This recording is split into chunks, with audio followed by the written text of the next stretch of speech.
যাহারে লাগে কান্দির মন তিনি মদিনায়।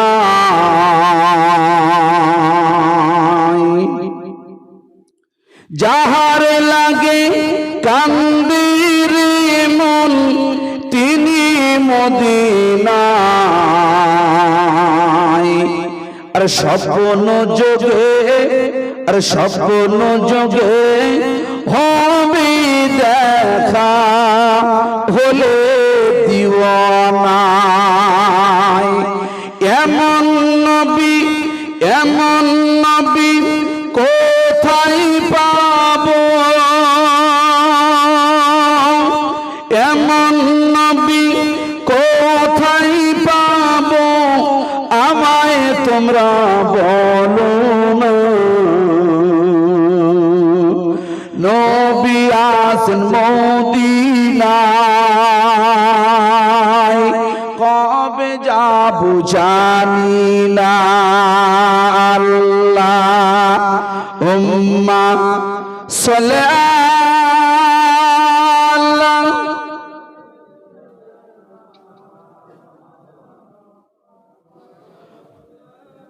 মুহাম্মাদ ওয়া আলা আলি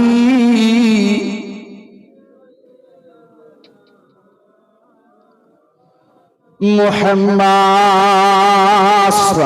কালমা লা ইলাহা ইল্লাল্লাহ মহব্বতে কালমা লা ইলাহা ইলাহা ইল্লাল্লাহ মুহাম্মাদুর রাসূলুল্লাহ।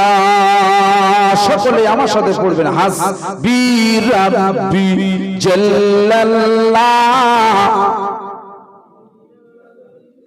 গায়রুল্লাহ। হাসবি রাব্বি জাল্লাল্লাহ মা ফি কলবি গায়রুল্লাহ।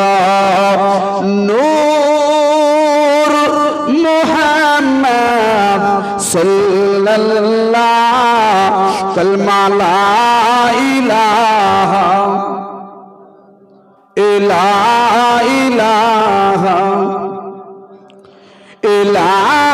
ইলাহা ইল্লাল্লাহ মুহাম্মাদুর রাসূলুল্লাহ। নবী এলেন দুনিয়ায়, নবী এলেন দুনিয়ায়, নবী এলেন দুনিয়ায়, আবু জাহেল নিল বিদায়।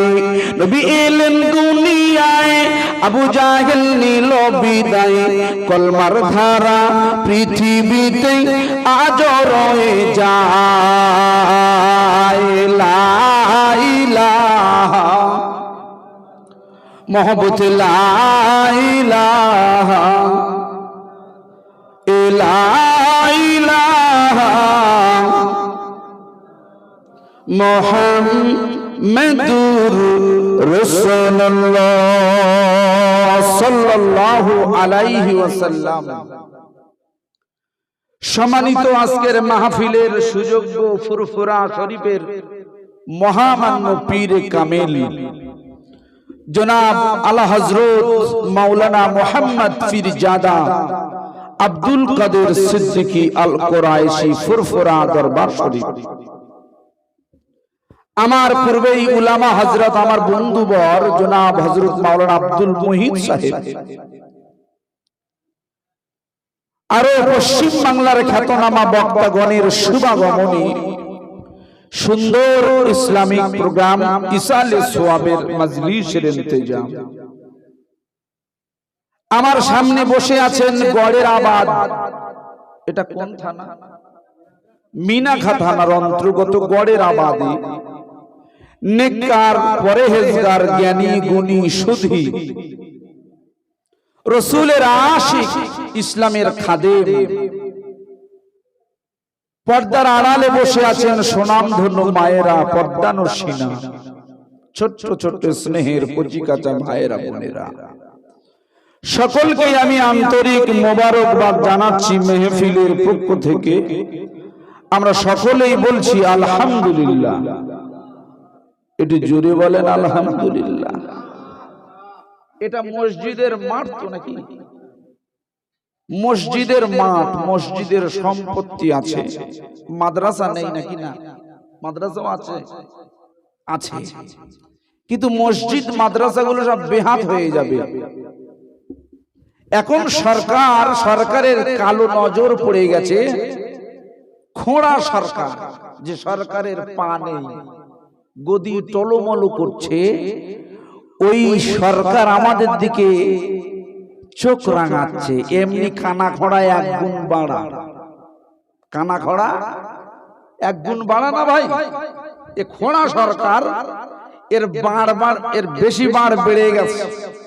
আল্লাহ বলে দাঁড়া, জুতো মেরে সিংহাসন চ্যুত করে দেব।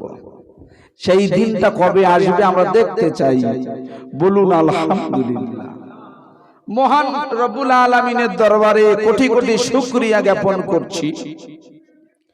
গড়ের আমাদের জমিন থেকে আমরা মেহফিল ইন্তেজামের ভেতরে বসে বসে কুরআনের আওয়াজ শুনছি।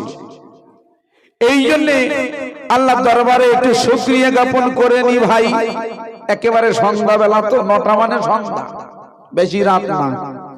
সকলে একটু চিল্লে বলা যাবে আলহামদুলিল্লাহ, মাশাআল্লাহ। এতেই হবে। আপনাদের কণ্ঠের তীব্রতা আওয়াজ দেবেন, শয়তান আছাড় খেয়ে পালাবে। যতক্ষণ না পৃথিবীতে একটা মুমিন বেঁচে থাকবে, যতক্ষণ আল্লাহ পাক এই দুনিয়া লন্ডভন্ড করবে না। করবে? আজ পর্যন্ত কোন আলেম উলামা ওয়াজ করেনি। দেখবেন ইতিহাসে আছে, কুরআনের তাফসিরে আছে, হযরতে ঈসা আলাইহিস সালাতু ওয়াস সালাম এসে 40 বছর রাজত্ব করবে। কত বছর? ইয়াজুজ মাজুজ ধ্বংস হবে, ওনার স্ত্রী হবেন, ওনার সন্তানাদি হবে। উনি শেষ বিদায় নেবে, রাসূলের মাজারের পাশে ওনার কবরস্থ হবে। উনি 40 বছর যাওয়ার পরে আবারও মানুষ গোটা পৃথিবীতে বেঈমান ছেয়ে যাবে, ঈমানদাররা থাকবে। কিন্তু যেদিন কিয়ামত হবে তার আগের দিনটা 40 দিন একাধারে রাত থাকবে। 40 দিন একাধারে রাত। রাসূলুল্লাহকে জিজ্ঞাসা করছি, ইয়া রাসূলুল্লাহি, ইয়া হাবিবুল হুজুর, ওই সময় আমরা নামাজ পড়বো কি করে? তার মানে এখান থেকে বোঝা যায় নামাজের কথা উঠছে মানে ওই রাত্রেও ঈমানদার থাকবে, ঈমানদার থাকবে। আল্লাহ রাসূল বললেন তোমরা টাইম হিসাব করে নামাজ পড়ে নেবে। ওই রাতের শেষের দিকে ঈমানদারদের বগলে একটি ফোঁড়া হয়, বগল। ওই ফোঁড়ার আঘাতে প্রত্যেকেই ঈমানদাররা মারা যাবে। পরের দিন সকালবেলা পূর্ব দিক দিয়ে নয়, পশ্চিম দিক দিয়ে সূর্য উঠে যাবে, কিয়ামতের দামামা বেজে যাবে, দুনিয়া লন্ডভন্ড হয়ে যাবে। সুতরাং কানা খোঁড়ায় এক গুণ বাড়া। আল্লাহ পাক হেফাজত করেন কানার কুদৃষ্টি থেকে। মুসলমানদের ওয়াকফ স্টেট, কোটি কোটি টাকার সম্পত্তি যেটা আমি আপনি নিয়ন্ত্রণ করি, আমাদের ভারতবর্ষের ওয়াকফ বোর্ড নিয়ন্ত্রণ করেন। মসজিদের আপনার দানকৃত অর্থ, জমি জমা, এগুলো সব ওয়াকফ স্টেটের নিয়ন্ত্রণে। ওরা চাইছে আমরা দখল করে নিয়ে কাশ্মীরের মতো 370 ধারা বাতিল করে সাধারণ করে দিয়েছে। এই ভারতবর্ষে ওয়াকফ সম্পত্তি শুধু মুসলমানদের নেই, আমাদের ওয়াকফ সম্পত্তি কারা দিয়েছে? আপনার মতো আমার মতন আমাদের পূর্বপুরুষেরা এই ভারতবর্ষে ওয়াকফে লিল্লাহ করে দিয়েছে। ওদেরও আছে দেবত্ব সম্পত্তি। ওরা সেখানে হাত দেয় না, আমাদের হাত দিয়ে আমাদেরকে হেনস্থা করতে চাইছে। বাবরি দখল করে নিয়েছে, ওরা ওই জ্ঞানব্যাপী দখল করে নেবে, মুসলমানদের ঈমান আমলে হাত দিতে লেগেছে। কিন্তু আল্লাহ বলে একজন মাবুদ আছেন, তিনি আমাদের হেফাজত করে নেবেন। বলুন সুবহানাল্লাহ। প্রিয় ভাই সব, রাসূলের দরবারে যিনি না এলে গোটা পৃথিবী তৈরি হতো না, সেই হুজুরের পাক সাল্লাল্লাহু আলাইহি ওয়াসাল্লামের দরবারে লক্ষ লক্ষ কোটি কোটি দরুদ পাঠাই। সকলেই বলুন সাল্লাল্লাহু আলাইহি ওয়াসাল্লাম। প্রিয় ভাই সব, আমরা যারা এখানে বসে আছি, আমরা সকলেই কিন্তু রাসূলের পাগল, রাসূলের দিওয়ানা। গোটা বিশ্বে এই রকম দিওয়ানার সংখ্যা কম না বেশি? এটি জোরে বলে বেশি। কারণ আল্লাহর নবী আখেরি নবী, ইদানিং নাকি আবার নবী বার হচ্ছে, বিভিন্ন সোশ্যাল মিডিয়ায় দেখা যাচ্ছে। এগুলো সব ফিতনা, ওদিকে কান দেবেন না। আমাদের নবী আসল না নকল? আসল নবী। এই রাসূলকে নিয়ে ইসলাম বিরোধীরা এরা বিভিন্ন সময়ে বিভিন্ন কটূক্তি করেছিল। আল্লাহ ওই কটূক্তিকে রদ করে দিয়ে আমার নবীর সম্মানটাকে আকাশ চুম্বি করে দিয়েছে। আমার বন্ধুরা খুব ভালো করে শুনবেন, আজকের রাতের গভীরে আমি আপনাদেরকে সঙ্গে করে নিয়ে মিনাখা থানার অন্তর্গত গড়ের আবাদ গ্রামে ছোট করে আপনাকে বুঝিয়ে দিই।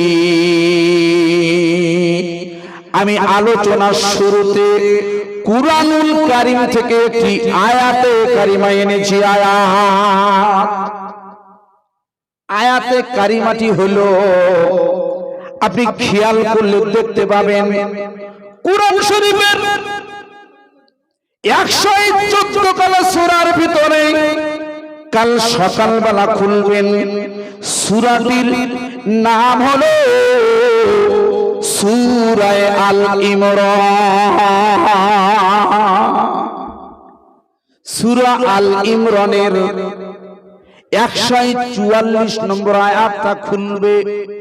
ওই জায়গায় আল্লাহ বলে দিচ্ছে, কি বলে দিচ্ছে? বিসমিল্লাহির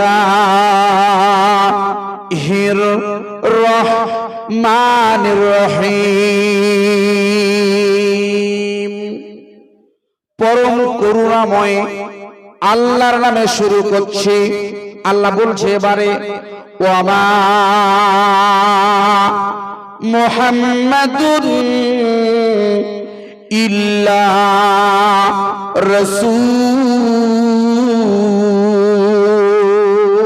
বলুন সুবহানাল্লাহ। মনে করে দেখুন, আল্লাহর নবী জগৎগুরু বিশ্বগুরু হুজুর আমার মক্কা শরীফের হুজরা মোবারকে বসে আছেন। মক্কা শরীফে হুজুরের বাড়ি ছিল প্রথমে মক্কায়, তারপরে মদিনায়। খুব ভালো করে বুঝবেন বন্ধু, হুজুর আমার মক্কা শরীফের হুজরা মোবারকে বসে আছে। দারুন নাদোয়া, দারুন নাদোয়া। আপনি জানেন না দারুন নাদোয়াটা কি? জেনে নিন। দেখবেন ইদানিং আমাদের ভারতবর্ষে আমাদের নব্য পার্লামেন্ট তৈরি করতে মিস্টার নরেন্দ্র মোদী, যে পার্লামেন্টের 7 ফুট হয়ে গেছে, পানি কিন্তু টপ টপ করে পড়ছে। এটা আমরা ভারতীয় হিসাবে আমাদের জন্য লজ্জা। খুব ভালো করে বুঝবে, এটি হলো ভারতবর্ষের পার্লামেন্ট বর্তমান। ভালো করে শুনে নিন, তৎকালীন যুগে যখন আল্লাহর নবী মক্কা অবস্থান করছেন, দয়ার নবী, ওই সময় কুরাইশদের পার্লামেন্ট হলো দারুন নাদওয়া। ইতিহাসটা খুলবে বন্ধু। দারুন নাদওয়া থেকে আবু জাহেলের নেতৃত্বে একটি বিল পাস হয়েছিল। বিল, যে রকম বিল বর্তমান ওয়াকাফের বিরুদ্ধে ওরা পাশ করতে চাইছে। গোটা পশ্চিম বাংলা নয়, গোটা ভারতবর্ষ জুড়ে ওয়াকাফের বিরুদ্ধে যে বিলটা এনেছে, এই বিলের বিরোধিতা করে কলকাতার রাজপথটা মুসলমানেরা কাঁপিয়ে দিচ্ছে। ওরা সংসদে বিল পাশ করে ওয়াকাফ সম্পত্তিটা ওরা গ্রাস করতে চাইছে। ঠিক ওই রকম দারুন নাদোয়ায় বিল পাশ হয়ে গেল। দারুন নাদোয়ায় কি বিল পাশ হলো? ওরা বিল পাশ করে নিল ইসলামটাকে ব্যান করে দিতে হবে। ইসলাম ব্যান করে দিতে হবে, চলবে না। আজও পর্যন্ত আমেরিকা থেকে শুরু করে, ইসরায়েল থেকে শুরু করে, ভারতবর্ষ থেকে শুরু করে আপনার চীন, চায়না, রাশিয়ারা, এরা সবাই ইসলাম বিদ্বেষী, ইসলামোফোবিয়া। এরা ইসলামকে দেখলে এদের গায়ের লোম খাড়া হয়ে যায়। ইসলামের নীতিমালা এরা সহ্য করতে পারে না। আমি জুলফিকার আজিজি বলি, ইসলামের নীতিমালা সারা বছর নয়, একটা মিনিটের জন্য তোমরা মেনে নাও, গোটা পৃথিবীতে শান্তি শান্তি আর শান্তি বিরাজ করবে। একটু চিল্লে বলা যাবে না সুবহানাল্লাহ? প্রিয় ভাই, সব আপনারা জ্ঞানী গুণী মানুষ, খুব ভালো করে ওয়াজটা বুঝে নেবেন আমার। ওরা যখন বিল পাস করে দিলাম, আল্লাহর নবীর বিরুদ্ধে স্লোগান তুলে দিলাম, ওরা প্রশ্ন তুলে দিল, এ নবী আসল না নকল নবী? ওরা নবুয়তের উপরে প্রশ্ন তুলেছে, নবীকে যাচাই বাছাই করছে। ওরা নবীকে ব্যান করে দিতে চাইছে। তাই আবু জাহেলের নেতৃত্বে আবু জাহেলেরা, উদবা সাইবারা আল্লাহর নবীর কাছে এসেছে, হুজরা মুবারকে এসেছে। আল্লাহ রাসূলকে জিজ্ঞাসা করছে, ইয়া রাসূলুল্লাহ, হাবিবাল্লাহ, হুজুর আপনি আসল নবী না নকল নবী?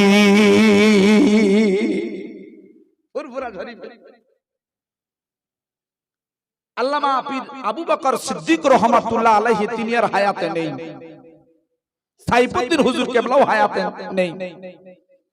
বর্তমানে ফুরফুরা শরীফের আল্লামা ওমর সিদ্দিকী আল কুরাইশি হুজুরের দরবারে গিয়ে যদি কেউ হুজুরকে জিজ্ঞাসা করে, হুজুর আপনি কি সত্যিকারের ছোট হুজুরের ছেলে? আপনি কি সত্যিকারের ছোট হুজুরের ছেলে? হুজুরকে কিছু বলার দরকার নেই। হুজুরের যে খাদেমগণ আছেন তাকে তুলে আছাড় মারবে না? ম্যাক্সিমাম 3 বার মারবে, যতক্ষণ নাড়ি ভুড়ি না বেরিয়ে যায়। কারণ ছোট হুজুর পীর কেবলা রহমাতুল্লাহ আলাইহি কলিজার টুকরা, গোটা বাংলা আসাম কাঁপানো আমাদের মাথার মণি হযরতে ওমর সিদ্দিকী আল কুরাইশি হুজুর, ইনি ছোট হুজুরের আওলাদ, কোনো সন্দেহ নেই। ঠিক ওই রকম রাসূলকে প্রশ্ন করছে, ইয়া রাসূলুল্লাহ, ইয়া হাবিবাল্লাহ, হুজুর আপনি আসল নবী না নকল নবী? আল্লাহর নবী অ্যানসার দেবে মানে উত্তর দেবে, এইরকম কি প্রস্তুতি নিচ্ছে। হঠাৎ করে কয়েক সেকেন্ডের ভিতরে জিবরিল আমিন এসেছে। জিবরিল আমিন, আসসালামু আলাইকা ইয়া রাসূলুল্লাহ। আল্লাহর নবী এইরকম একটি কঠিন পরিস্থিতির মধ্যে সম্মুখীন। খুব ভালো করে বুঝবেন, নবী আমার আল্লাহকে কিছু বলেননি, বলেছেন যে আল্লাহ আমি বিপদে পড়েছি, আপনি আমাকে বাঁচান। এই জন্য মুমিন মুসলমানরা যখন বিপদে পড়ে যায়, আপনি দোয়া করুন আর নাই করুন, আল্লাহর সাহায্য নেমে আসে। ঠিক না?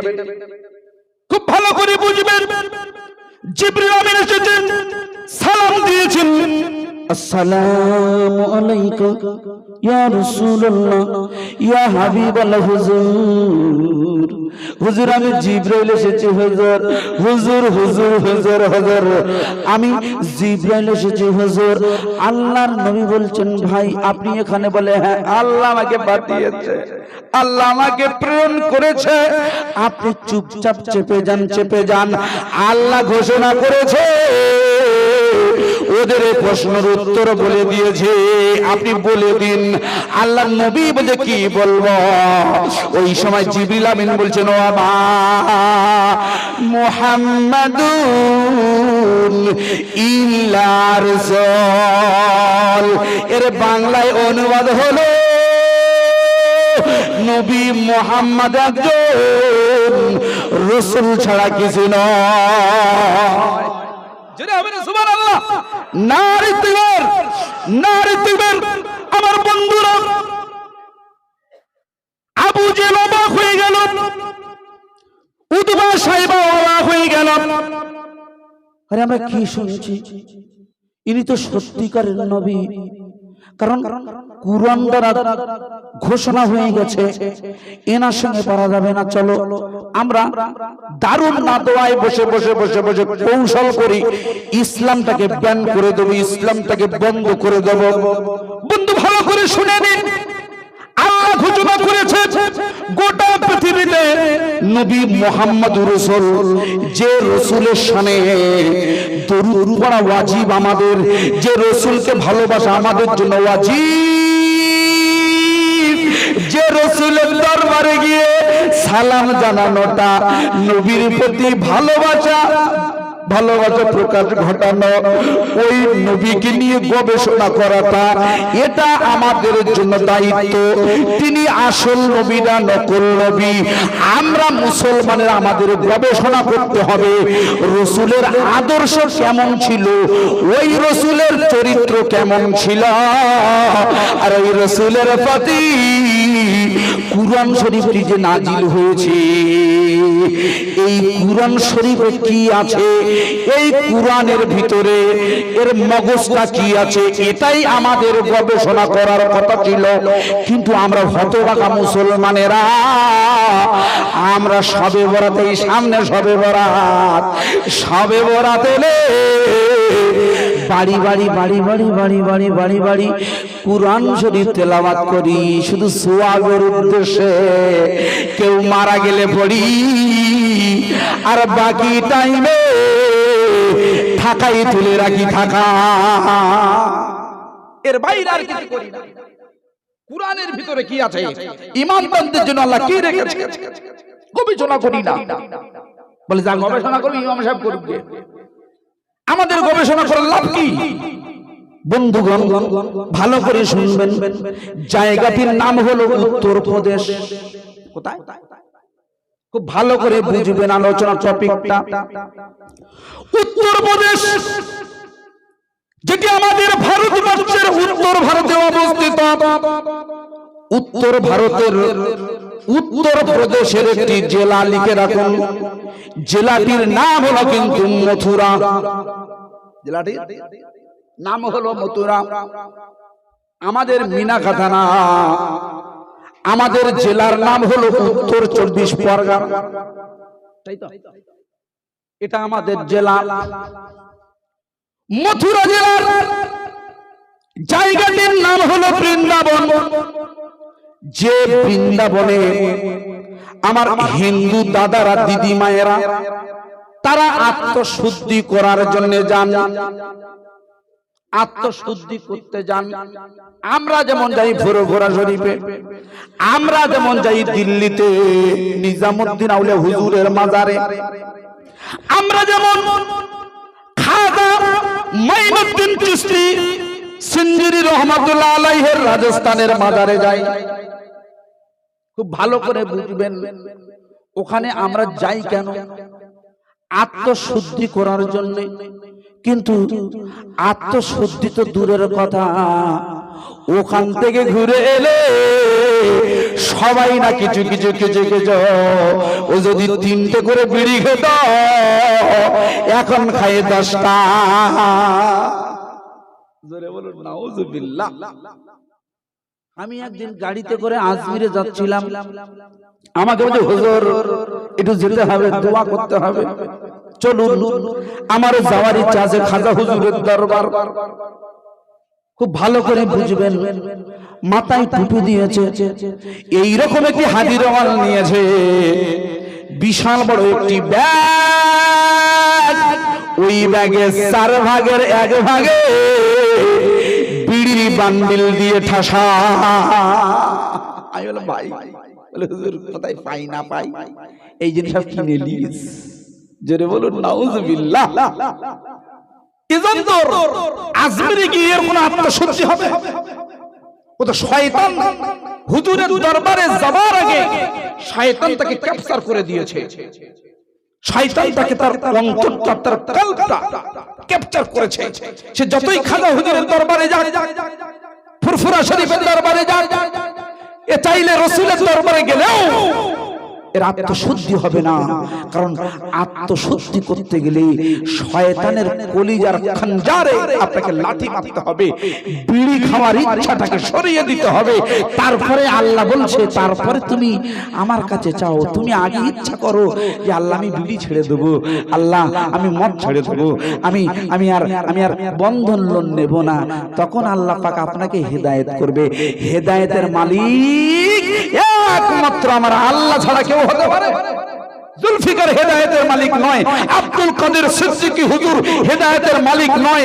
কারণ আমরা ওয়াজ করছি, রাসূল আমাদের নির্দেশ দিয়েছে, ওয়াজ করাটা আমাদের পেশা নয়, ওয়াজ করাটা আমাদের নেশা। এই জন্যই আল্লাহর রাসূল দাওয়াত দিতেন, সাহাবায়ে কেরাম হুজুররা দাওয়াত দিয়েছেন, পীর ওলি মাশায়েখগণ দাওয়াত দিয়েছেন। ওই দায়িত্ব আমাদের উপরে আল্লাহ পাক বর্তিয়ে দিয়েছেন। তাই আমরা ওয়াজ নসিহতের মাধ্যমে আপনাকে দ্বীনি বাণী শুনিয়ে দিচ্ছি। এবারে হেদায়েতের দায়িত্ব আমার আল্লাহর। আল্লাহ পাক যাকে হেদায়েত করবে সেই কিন্তু হেদায়েত হবে। চাক্ষুষ প্রমাণ হলো, আমি আদমের কথা বলেছি, এখান থেকে 5 জন গিয়েছে, 2 জন মাথা নিচু করেছে, আর 3 জন কিন্তু মাথা উঁচু করে গেছে। আপনি খেয়াল করেন, আমি খেয়াল করেছি এই 5 জনের ভিতরে 2 জনের হেদায়েতের বাণী তার কলবে আসর করেছে। প্রিয় বন্ধুগণ, ভালো করে শুনে নিন, আমরা যেমন আত্মশুদ্ধি করতে যাই, ঠিক ওই রকম আত্মশুদ্ধি করতে যান ওই মথুরার বৃন্দাবনে হিন্দু দাদারা দিদিরা। কেন? এখান থেকে খ্রিস্টপূর্ব 3200 অব্দে, মানে খ্রিস্টাব্দ চালু হওয়ার 3200 বছর আগে, মানে এখান থেকে টোটাল 5000 বছর আগে, যেখানে শ্রীকৃষ্ণের জন্ম হয়েছিল, শ্রীকৃষ্ণ ওই সেই বৃন্দাবন, যে বৃন্দাবনে একটা নয় 5000-এরও বেশি মন্দির যেখানে আছে, ওই জায়গার এক ব্যক্তি নামটি লিখে রাখুন। 1986 সালে রমজানুল মোবারক চলছে, রমজানুল মোবারক।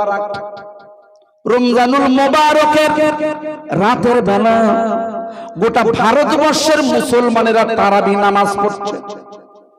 অনেকেই রোজা রাখে, তারাবি পড়ে না। আমার আলোচনা বোঝা যাচ্ছে না? যায় না? খুব ভালো করে বুঝবেন, যারা জ্ঞানী গুণী নিশ্চয়ই একমত হয়ে যাবে। আমরা তারাবিতে ব্যস্ত।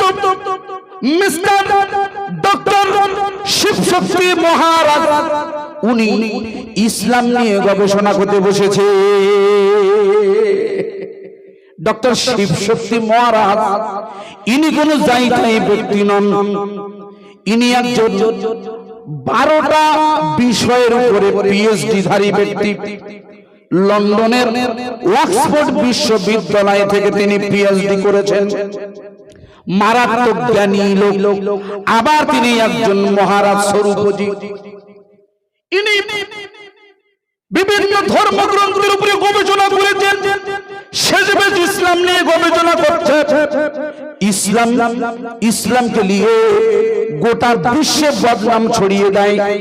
ইসলাম নাকি টেররিস্ট, ইসলাম নাকি আতঙ্কবাদী, ইসলাম নাকি ঝামেলাকারী, যারা মাথায় টুপি দেয় এরা নাকি সব লুঙ্গি বাহিনী। তাই মিস্টার ডক্টর শিবশক্তি মহারাজ ইনি ইসলামকে গবেষণা করতে গিয়ে কুরআন শরীফ খুলেছে। কারণ কেটে দিয়ে উনি নাম রেখে দিয়েছেন হযরতে আয়েশা রাদিয়াল্লাহু তাআলা আনহার নামে নামাঙ্কিত করে আয়েশাতুল হক নাম রেখে দিয়েছেন। একটু চিল্লে বলবেন না সুবহানাল্লাহ। এই জন্যে নবী হক, কুরআন হক। আল্লাহ বলছে ওয়ামা মুহাম্মাদুন ইল্লা রাসূল, আমাদের নবী হলেন সত্য নবী, ইনি একজন আল্লাহ বলছে নবী ছাড়া কিছু নয়। জোরে বলবেন না সুবহানাল্লাহ। সেই নবীর শানে আমরা সমবেত ভাবে হুজুর এসে গেছেন, কিছুক্ষণের ভিতরে আসবেন। রসুলের মহব্বতে আমরা যারা আশিকে রসুল, আচ্ছা আমি আপনাকে একটি প্রশ্ন করবো, আব্বা করবো? আমার আলোচনা বুঝতে পারে বুঝছেন? অনেকেই বুঝতে পারে না, বলে কি হুজুর আনলে গো এখান থেকে, আমেরিকা থেকে, ফ্রান্স থেকে আবার জাপানে যায়। অনেকেই বলে, আপনারা এখনো বলেননি আলহামদুলিল্লাহ, সব জমে জমে বসে বসে শুনছেন তো খুব ভালো লাগছে। ভাই বলুন তো, আমি একটি শর্ট কোশ্চেন করছি। আল্লাহর নবী, আল্লাহর হাবিব মেরাজে গিয়েছিলেন যে জায়গায়, ওই জায়গাটির নাম হলো বর্তমান ইসরায়েলের ওই যে জেরুসালেমের বাইতুল আকসা, যেটাকে বাইতুল মুকাদ্দাস বলা হয়। ওখান থেকে উনি রওনা দিয়েছিলেন মেরাজে যাবে বলে, তাই তো নাকি? উনি ওখান থেকে মেরাজে গিয়েছিলেন। এখন প্রশ্ন হলো, বলুন তো আল্লাহ রসুল কটা যানবাহনে করে হুজুর আমার মেরাজে গিয়েছিলেন? এতদিন ওয়াজ শুনেছেন, সত্যি বলতে হবে, নইলে সমস্যা, মান সম্মান থাকবে না। ওয়াজ শুনে শুনে আমরা সব ওয়াজ মুখস্থ করে ফেলেছি, ঠিক না বেটি ভাই? মেরাজের ওয়াজ আপনারা শোনেননি? হাজার হাজার বার শুনেছেন, আরো শুনবেন। কিন্তু আমরা যতই মেরাজের ওয়াজ শুনি ততই আমাদের ভালো লাগে। কেন? আমাদের গর্ব হয়, গর্ব হয়। হ্যাঁ, আমাদের একমাত্র নবী, যে নবী মেরাজে গিয়েছে, পৃথিবীর কোন বিজ্ঞানী, পৃথিবীর কোন নবী যেতে পারেনি। এই জন্য আমাদের গর্ব হয় না? একটু চিল্লে বলুন সুবহানাল্লাহ। কিন্তু সেই নবী কিসে করে গেছে এটা আমাদের জানা দরকার না? দরকার না? দরকার। যেমন চাঁদে যাচ্ছে, আমাদের বিক্রম 3 রকেটে করে যাচ্ছে, জানতে হবে। যারা বিজ্ঞান নিয়ে গবেষণা করে তাদের এটা জানতে হবে। 2024 সালে ওই বিক্রম 3 চাঁদে গিয়েছিল 6টা 4 মিনিটে। যারা বিজ্ঞান নিয়ে গবেষণা করে তাদের এটা জেনে রাখা দরকার, কারণ পরে কিন্তু প্রশ্ন আসবে। আমরা মুসলমানেরা কিয়ামতের মাঠে প্রশ্ন হতেই পারো তো, শর্ট কোশ্চেন, যে তোমরা নবীকে তো ভালোবাসো, তোমরা বলো তো যে ওই আল্লাহর হাবিব মেরাজে গিয়েছিল কটা যানবাহনে করে? আমার আব্বা বলে 2টো। আর কেউ বলবে? হ্যাঁ, অনেকে বলছে 1টা, কেউ বলছে 2টো। আমি বলছি না, উত্তরটা সঠিক হয়নি। জোরে বলুন 3টে। জোরে বলুন কটা? 3টে যানবাহনে করে। খুব ভালো করে বুঝবে। যখন বিজ্ঞানীরা রকেট পাঠিয়ে দেয়, দেখবেন 25 তলা সমান ওই রকেটটা যখন মাধ্যাকর্ষণ শক্তি পার করে দেয়, রকেটের কিছু অংশ ছেড়ে পড়ে যায়। পূর্ণ রকেট কিন্তু চাঁদে যায় না, কিছু অংশ ছেড়ে পড়ে যায়। তারপরে ফের আবার কিছু দূর অতিক্রম করার পরে ফের কিছু অংশ ছেড়ে পড়ে যায়। যখন চাঁদে ল্যান্ডিং করে, সামান্যতম একটা ওই কেজি 10 বা 15 এরকম একটা ওজনের রকেট, ঠিক না বেটি? আল্লাহর নবী যখন যখন হুজুর আমার মক্কা শরীফে শুয়ে আছেন হুজরায়, ওনার কাছে জিবরিল আমিন এসেছেন বোরাক নিয়ে। ওই বোরাক, ওটার নাম হলো বোরাক। ওই বোরাকে করে উনি বাইতুল মুকাদ্দাস সফর করেছে, যেটা ইহুদিরা দখল করতে চাইছে। ওখান থেকে উনি সফর করেছেন সিদরাতুল মুনতাহা। কি মুনতাহা? সিদরাতুল মুনতাহা।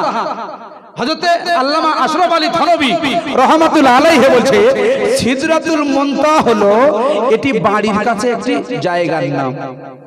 আল্লাহ পাকের যা সৃষ্টির রহস্য, সিদরাতুল মুনতাহা মানে সাত আসমানের পরে একটি কুল গাছ আছে। আব্বা আমার আলোচনা শুনছেন? একটি কুল গাছ আছে, ওই কুল গাছটার নাম হলো সিদরাতুল মুনতাহা, কুল বৃক্ষের সীমানা। জিবরিল আমিন ওই পর্যন্ত গিয়ে বলছে হুজুর আমি আর পারবো না। বলছে কেন আপনি যাবেন? বল না হুজুর এইবারে আমার দায়িত্ব শেষ, ওপারে গেলে এই সীমানা বর্ডারের ওপারে গেলে আমার পাসপোর্ট ভিসা কিছু নেই, আমার ডানা 70,000 ডানা পুড়িয়ে যাবে। কি আশ্চর্য, আল্লাহর নবী গেলেন কিন্তু পুরলেন না। আল্লাহর হাবিব মদিনা শরীফে বয়স জিজ্ঞাসা করছিল না, হুজুর বললেন, আল্লাহ রাসূল বলছে তুমি জানো না আমার বয়স কত? পৃথিবীর কোনো ক্যালকুলেটর নেই আমার বয়স হিসাব করতে পারে। আল্লাহ আমার জন্য নূরের তাজাল্লি দিয়ে তৈরি করেছে। তুমি জিবরিল আমিন কেন? তোমার মতো 70,000 জিবরিল আমিন এলেও আমার নূরের সমতুল্য হবে না। একটু সিল্লে বলা যাবে না সুবহানাল্লাহ, নারে তাকবীর। জিবরিল আমিন বলছেন হুজুর এখান থেকে যাব না। আল্লাহর নবী বলছেন তাহলে কি হবে? জিবরিল আমিন বলছে হুজুর এখানে একটি সিংহাসন আসবে, ওই সিংহাসনটির নাম হলো তখতে জমরুদ। লিখছেন কে? আল্লামা আশরাফ আলী থানভী রাহমাতুল্লাহ আলাইহি। আমার বন্ধু ইনি যাই তাই আলেম নয়, এশিয়া মহাদেশের বিখ্যাত পণ্ডিত, যেনাকে হাকিমুল উম্মাহ বলা হয়েছে। আমার বন্ধুরা ভালো করে শোনো, ওই তখতে জমরুদে করে ফেরেশতাদের 5টা মঞ্জিল পার করে দিয়েছিল। 5টা মঞ্জিল পার করে আল্লাহ পাকের আরশে আজিমে যেতে গেলে 70,000 নূরের পর্দা আছে। ওই 70,000 নূরের পর্দা ভেদ করতে আরো একটি সিংহাসন চলে এলো। ওই সিংহাসনটির নাম হলো রফরা। কটা হলো? তাহলে আপনি বলছেন একটা বোরাক। কিতাব খুলবেন আশরাফ আলী থানভী হুজুর সেই রাসূলের শানে আমরা দাঁড়িয়ে একটু সালাতু সালাম পেশ করব। আপনারা রাজি না ওয়ারাজি? একটু জোরে বলে। খুব সময় সংক্ষেপ, আমি রাসূলের শানে একটু সালাতু সালাম পেশ করব। আপনারা আদবের সাথে মহিলারা বেশাক পর্দার সাথে দাঁড়াবেন, আল্লাহ রাসূল খুশি হয়ে যাবেন। ইয়া নবী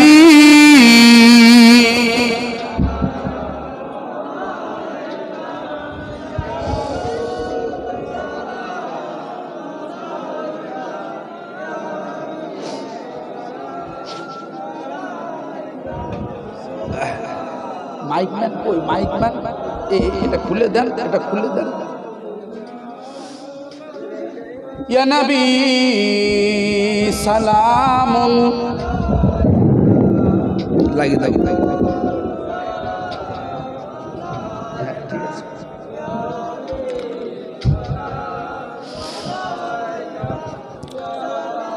তুল্লা আলাইকা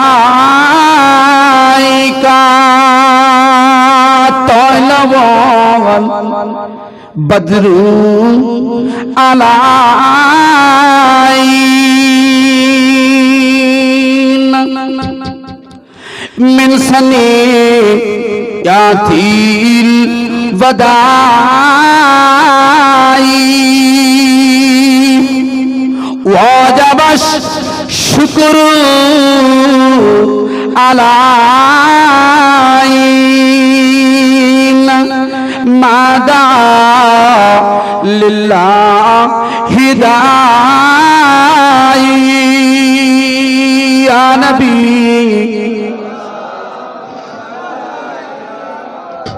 ইয়া রাসূল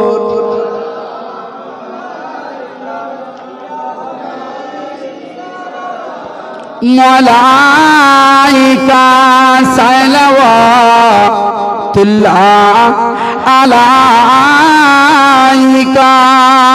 তায়েফে দুষ্টু লোকেরা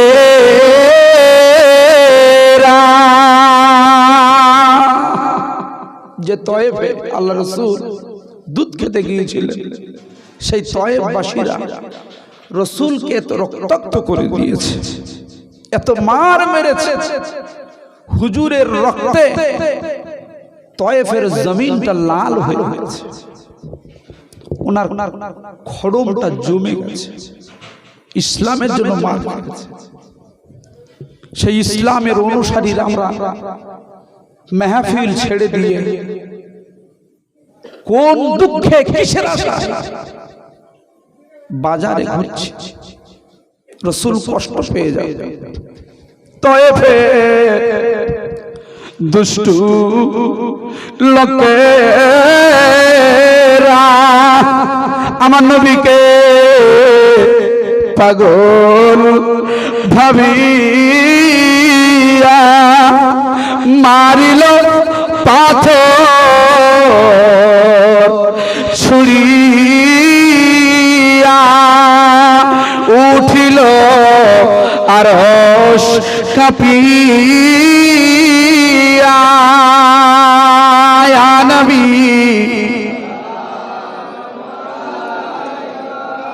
ইয়া রাসূল ইয়া হাবিব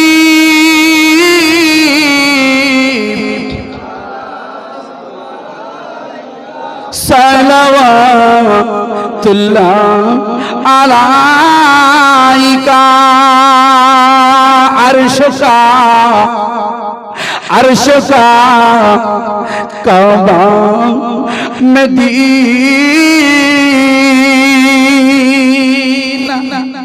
মানে হলো আরশের কাবা মদিনা। মানে কবি বলতে চেয়েছে আল্লাহ পাক আরশের মালিক, তার কাবা, তার ইচ্ছা, তিনি সব সময় যার দিকে ফিরে থাকেন, তিনি হলেন মদিনার নবী কামলিওয়ালা নবী মুহাম্মদুর রাসূলুল্লাহ সাল্লাল্লাহু আলাইহি ওয়াসাল্লাম। মনে করে যখন পাঁচটা নূরের মঞ্জিল যখন পার হয়ে গেছেন, যে জায়গাটায় আল্লাহর সাথে দেখা করেছেন নবী আমার রফ রফ সিংহাসনে বসে, এই জায়গাটির নাম হলো কাররাবিয়ুন, কাবা কাউসাইন এই জায়গাটার নাম। এই কাবা কাউসাইনে আল্লাহর খানায় কাবা অবস্থিত, আর আল্লাহ পাকের আরশ আজিম, আটখানা ফারিস্তা আরশ আজিমটা ওই শূন্যের উপরে তাদের কাঁধে করে ভাসিয়ে রেখেছেন, উড়ন্ত অবস্থায় রেখেছেন। আর রফ রফ উড়ন্ত অবস্থাতে ওই কাবা কাউসাইন নামক জায়গায় আল্লাহর সাথে সাক্ষাৎ হচ্ছে। জোরে বলুন সুবহানাল্লাহ। তাই কবি সুন্দর করে বলছে अर्श का काबा मदीना, अर्श का काबा मदीना, काबतुल काबा मदीना। या नबी सलाम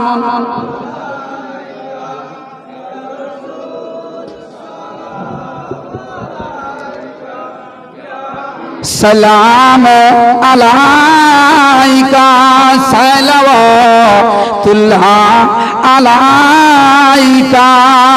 नारे तकबीर, नारे तकबीर।